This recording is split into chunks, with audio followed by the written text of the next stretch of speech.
We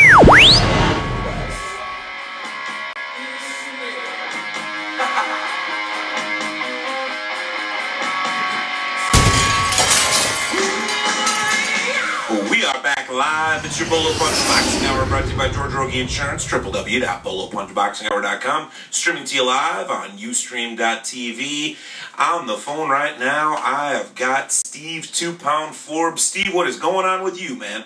What's going on, man? Big hellos from Chicagoland up to Michigan. How's it going up there, man? Going, bro. It's cold. Well, you can relate. I can relate, but I'm not quite. I'm not in the. I'm relaxing. I'm not in the ice cap that you're in, but it's pretty bad here still. Yeah. Well, we saw one hell of a fight, one hell of an event at least. I don't know if you could call it a great fight, but it was definitely a big-time event with Manny Pacquiao scoring a stoppage over Oscar De La Hoya this past Saturday. What were your thoughts going into this fight, and take us through it? What did you think was going to happen before? Well, going into the fight, I thought Oscar was too big, too strong for Manny. You know, he had never fought above lightweight. Yeah. And then, you know, and I felt that way all the way up until the weigh-in. Once I saw the weigh-in, I said, oh, my goodness. I mean, Oscar looked like he hadn't eaten in like a week. I mean, it was, and then for him to only gain 2 pounds after weighing in. You know, when we fought, we didn't even get up. They wouldn't even let us get on the scale again because they didn't want nobody to know what he weighed the next day. So that was shocking to me. Yeah. But I was thinking Oscar, just with the size, and I've always thought Juan Manuel Marquez gave Pacquiao trouble. Oh yeah. Oscar's a way bigger version and stronger than a Juan Manuel Marquez, man. So, I mean, but hey, I was shockingly surprised watching the fight. Now, did you watch it at home? Did you go to a viewing party? Were you at the fight? Where were you? I was actually at a party in Windsor at one of the casinos. They had a big viewing of it and had me as a guest to watch it. Oh, that sounds nice. Saw it on the big screen. Well, next time you're going to put us on your guest list, and we'll be right there with you. Oh, no. Now, I want to let the cat out of the bag here. I bumped into Stevie Forbes in Chicago about a month ago, and he was kind enough to autograph a painting that I did of him. And that's up on our website. Was it kind of weird to see that someone had taken the time to paint you? Because I just sort of walked up to you with it. There was no warning that I was going to be there or anything. Yeah, no, it was real shocking, man. It was a good one, though, I didn't expect that. Definitely didn't expect that. Well, thank you for taking the time. We got a couple shots with you and everything, and you did sign it and everything. But the photos up on our website, and the photos of me and you are up there as well. So thanks again for that. Let's take Steve Forbes back a bit. Let's go back to when you were little Stevie, the little guy. Where were you born, and how did this all start? I was born in Portland, Oregon, man. A little town, in Oregon. It's probably one of the main city there, But yeah, man, I was born in Portland, Oregon. I weighed 2 pounds at birth. Was a premature baby, struggling for life. Sure. But I was always felt like I had that extra. I was like tough. I always had to prove. I felt like I had to prove something. So being a sickly kid and stuff, I found my way into a boxing gym, which was at a recreation center, man, and got hooked. And this was the first day I went in there. I never looked back. So this was in Oregon, the rec center. Yeah. Okay. Yep, where I started, it was in Oregon. Oh, okay. And you just go on up. What kind of an amateur background did you have? I was okay amateur. I wasn't like one of the amateur stars, but I was around with like the guys Zaire Rahim and the Roshai Will, like the whole '96 Olympic team. I was in the juniors with those guys. Okay. But I didn't fight in the Olympic trials because I had hurt my shoulder, so I was out for 2 years. So I decided, at the age of 18, to move to Las Vegas and turn professional. So. Oh, okay. And actually, December 6th of '96, you turned pro and talk about not looking back. I mean, I'm not even going to count all these wins in a row, but they were plenty. Oh yeah. It's, you know, it was real. I had always felt that if I was going to turn pro, I didn't want to kid myself, so I wanted to go to one of the main places where boxing was, and it was between Las Vegas, California, New York, or Florida. You know, those were the four places I had mapped out. I'll go to one of those four places and, you know, see what I can do. And so I happened, being an amateur, we always travel to Las Vegas, so that was the easiest because I had relationships there, like with the Mayweathers, and you know, I just took off from there. Well, coming up in Vegas, you don't get to fight the cupcakes that a lot of guys do in the other states. Oh, absolutely not, man. I was a match with God. You know, it was, when I was put on shows, it was like evenly matched fights, you know. I remember being 5-0, fighting a guy 5-0. You know, I remember being 6-0, fighting a guy 9-0. So it was evenly matched, you know, fights, man. Now, if you had been fighting in Michigan or Indiana or Illinois, I'm not sure it would have been like that. I'm sure your first 15 fights would have been against janitors and stuff. Oh, absolutely, man, absolutely. But I'm glad I took the route I took, man. I became a champion on my 18th or 19th professional fight, which is like kind of rare nowadays. But oh yeah. Yeah, man. I just fought, you know, all whoever, you know, was there. So I'm thankful to have experienced that. And the man that you beat for the vacant IBF super featherweight title, John Brown, certifiable crazy man. Certifiable crazy man. Now, I saw a special on John Brown on HBO where they showed what he did for training. Did you ever hear any of the stories with what John Brown does when he trains? Yeah, I did. You know, I was there both with a cattle prod, and he would get, they would wake him up in the middle of the night, blindfold him, and people would attack him. I mean, it was just bizarre stuff, you know. And this guy was fearless, man. He was a little tough guy, man. Yeah, I mean, his first fight that I saw televised was against Shane Mosley. I mean, what a baptism by fire that was. But I mean, at that point, I think you had already beaten him twice. By the time. Actually, I fought him after he fought Mosley. Okay, yeah. Because he fought Mosley when Mosley was the lightweight champion. Yes. The lightweight title, and so, and he was giving Mosley some fits, and Mosley, you know, Mosley finally was able to take care of business and stop him in like the 8th round. Yeah. And then he went down in weight, and then he beat #1 ranked undefeated Robbie Speeden. Yeah.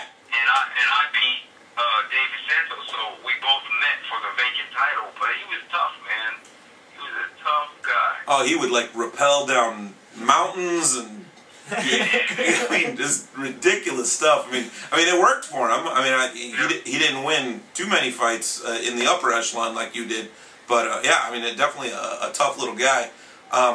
Let's talk about the Carlos Hernandez fight, because this was a big fight that I personally thought you were going to win, and because of the headbutt, of course, it didn't exactly go your way. What can you say about the Hernandez fight? You know, with that fight, this fight is like so, you know, it's one of them things where, man, you know, I came into that fight, you know, having to make that weight, which was tough. But, you know, it was an excellent fight, man. It was a tough fight. It was a gritty fight. Definitely didn't, you know, stick to my game plan. I got a little, but I felt, man, you know, down the stretch, which exactly what happened, man. I mean, you know, I said he's going to wear out. I'm going to catch him. And I still, to this day, I watched the film over and over, man. He threw a right hand, I hit him with an uppercut right on the eye. Here they say is a headbutt. And what I don't understand about the headbutt, why didn't I have a gash? I didn't have a bruise on my face or a cut on my face, but he had a cut, you know. And they went to the scorecards and he was ahead. You know, that's one of the fights that really bugs me, because I know that I didn't headbutt him in that fight, you know. With that particular punch that sliced his eye open, and they, you know, they quit on the stool. I knew, I was like, man, that was a punch, you know. And I saw a replay, and I have the video. But, you know, it is what it is. You know, it definitely, you know, motivated me and you know, got me Definitely, definitely. I mean, I see these names on here. Martez Logan, who's actually definitely a name that we recognize here in Chicagoland, because he's one of the journeymen that guys are always being put in against. Martez Logan, we see him a lot. Freddie Curiel, unanimous decision over him. That was during the Contender. I mean, so bottom line, I have to ask you, what was the Contender experience like? I mean, first of all, how do you find out that you're going to be chosen? I mean, before you even get to that, the last couple of seasons of Contender, I've been complaining that they've been putting former champions on this show with guys that have no real experience. Your year, the year you were in there, I didn't have that complaint because it seemed really evenly matched. But like last year when you had like Sakio Bika and guys that were so grossly overmatching other guys, that was a problem that wasn't in your season. So first of all, yeah, talk about that a bit. Yeah, you know what? I would have to say, like, when they called me to do it, they said we're gonna have, some of the veteran guys. Yeah, you're a former champion, but I was still fighting at around one. I was fighting at one. I just moved up to 140. Okay. And they told me, well, the show's gonna be between 149 and 150. And I was like, oh man, I had to think about it. So I ended up doing it, and it actually evened itself out because it was experienced guys on my season. Yeah. Some veteran fighters, but some experienced guys, and all these guys fought heavier than I had fought.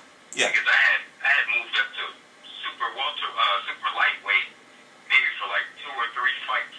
Before that, I was junior lightweight. So a lot of these guys were junior middleweights and welterweights, but they had experience. Guys like Michael Stewart had a lot of fights. Brady Brewer had fought as high as middleweight and super middleweight. I mean, these are some big guys. Nick Acevedo, Yep. was a great amateur. I mean, he was a lot of bigger guys, and so Well, K-9's a big guy. matched out, and the fights were competitive. Besides the finale that me and Grady was a horrible finale fight, but that's so the worst training camp ever for that. But I mean, a lot of the fights were real competitive. But then you start watching these other seasons, like you say, season 3. I couldn't keep up with the fight. I was looking at the fights. I was like, oh, these are horrible, man. Like the first 2 seasons there's some pretty good fights. Yeah. The fights are pretty good. And then you go to like now these type of fights, like season 3 and this season, from the fights last night, I didn't think were good, but Yeah, the fights last night were kind of mismatched. yeah, I mean, you even look at the quality of the guys that are in there throwing punches. It's like, what are we watching? A tough man contest? Oh. That's what it looks like, Yeah. At least like on our series, you had guys with skill. I had a lot of skill in season 1 and season 2. What are your thoughts on the difference between Tony Danza and Sugar Ray Leonard? I mean, you almost don't have to say it, but... Well, I'll say, of course, Sugar Ray Leonard's a legend in boxing. Tony Danza, I know he used to box, but, that was many, many years ago. I mean, they showed him sparring, I got a kick out of that. But, I think it's more of, not that it wasn't Hollywood before, but I think it's more, more entertainment type, than it was, when we were on it. Because it was, real fighters that people knew. Like people knew Roberto Bravo. Oh, yeah. People knew Evo Elder. Ishea Smith from season 1. Yeah. And, guys like that. And Evo Elder, that was on my season. Yeah. People knew who I was. Yeah. So it was, and Michael Stewart. I mean, people knew. Okay, man, this is a little interesting tournament that you got Michael Clark. You got these guys kind of mixed up in one weight. Now, it'll be interesting to see what happens. So, but now, I mean, you got a group of guys that, I don't really know, man. I mean, some of these guys I've never even heard of ever. Yeah, it might have. Like a 40-year-old guy in there that, you know, it's real interesting to see how they did this season. It'll play out. It'll play out. It might have something to do with the weight class too, because a lot of people don't know cruiserweights as well as they know the other weight classes. Yeah, but we've only been really introduced as mainstream boxing fans to cruisers in the last 3-4 years. I mean, before that, you had to go to Evander Holyfield, early career, to even know about the cruisers. Yeah. So. Yeah. I would say, man, it's it's real tough because, like you say, the cruisers, it's like, are they heavyweights? Are they not heavyweights? The limit is 200 pounds. Yeah. It's it'll be, I would have rather had saw heavyweights, but, it'll be interesting to see, what happens in this tournament. Yeah, it's kind of, the nice thing is, those if a guy gets behind in points, real far behind, they're so big that you know that if they start getting a little bit wild in there, they can land a big punch and knock the guy out for sure because of just their pure size. Yeah. Yeah, that's the good thing about it. So you lose on a split decision to Grady Brewer on the Contender final, and then you whoop up on Francisco Bajado, who I always thought was a Fernando Vargas lookalike anyway, and then from there you sit idle for a tiny little bit. No one really knows what's going to happen with Steve Forbes. I hadn't heard anything about what you were going to do for a couple months. You got to take us to the day that you heard that you were going to fight Oscar De La Hoya and you couldn't tell anyone about it. Oh, yeah, that was crazy. Okay, I go from the Contender to, Hopkins, and I know everybody saw that. Yeah, and you won that fight. Hopkins. Gave him a lesson, and then I get to fight Bajado, which was great, and then, like you said, I'm sitting around, I don't know what's going on. We're trying to figure out if I can get a fight with Junior Witter, or I think Gavin Reese had one of the other belts. So I'm just, sitting around not really knowing what's going on. And, because from the Contender, I went back down to, 140 pounds. Yeah. And then I get the call saying, hey, Oscar De La Hoya is interested in fighting. He's going to come back and fight. I'm like, oh, that's cool. Well, who's he going to fight? That's great, yeah. Why are you telling me? They're like, well, your name is there, but it's between you and two other guys. And I'm thinking, okay, thanks for the call, but you didn't help me at all. So I get another call saying, about a week later, saying you're the guy, but they want to do a big announcement so you can't say anything. So it's like, it's like winning the lottery. It's like winning the lottery, but your ticket is being mailed to you. And you're not sure if they have your right address. Yes. Sounds good, but I can't say anything. Awesome. That was crazy. Awesome. So take us through, I mean, no one just sneaks in, fights Oscar, and leaves. I mean, talk about the fanfare, all the press conferences and craziness that goes with fighting Oscar. Oh, well, it is bizarre, man. And it just so happened that the press conference was actually on my birthday, so there you go. That was pretty cool, man, in L.A. at the Home Depot Center where we fought at. Yeah. So that was nice. I mean, it was on my birthday. They had a cake there. It was pretty cool, man. It was a nice birthday present because it's buzzing out, that it was me, but nobody really knew until the press conference came. I mean, once the press conference hit, then it was, say, official. And, no, it was cool, man. Then from there, we had the press conference, then we had to get on a jet that night, fly to New York, and do another press conference. So, it was real, man, for a week, man. It was like busy, man. It was draining, and it's always something like that is always draining, man. That was nice though. Yeah. So you got to take us through the fight. What was it about Oscar that was bothering you? What was it that wasn't working? Well, I would say, just the size. He was strong. He had a strong left jab. He's the biggest guy I ever faced. We fought. It's a big difference from. He fought at 150, but he can make that pretty comfortably. Sure. So he wasn't lower than. I wish he would have been. I wish that Oscar that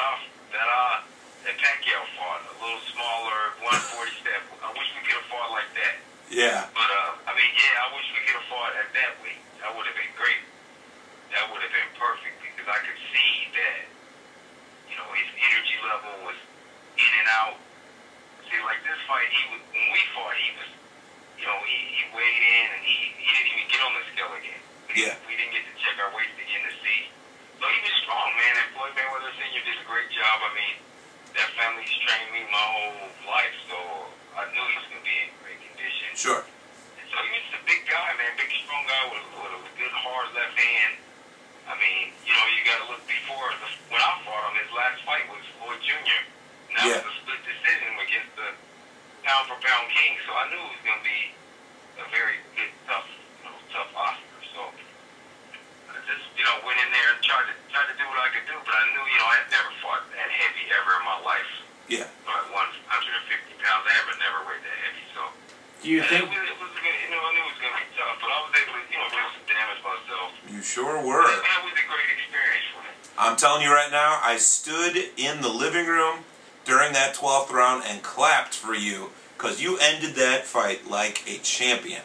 And you did better in that fight than a lot of people thought you were going to do. You were out of your weight class.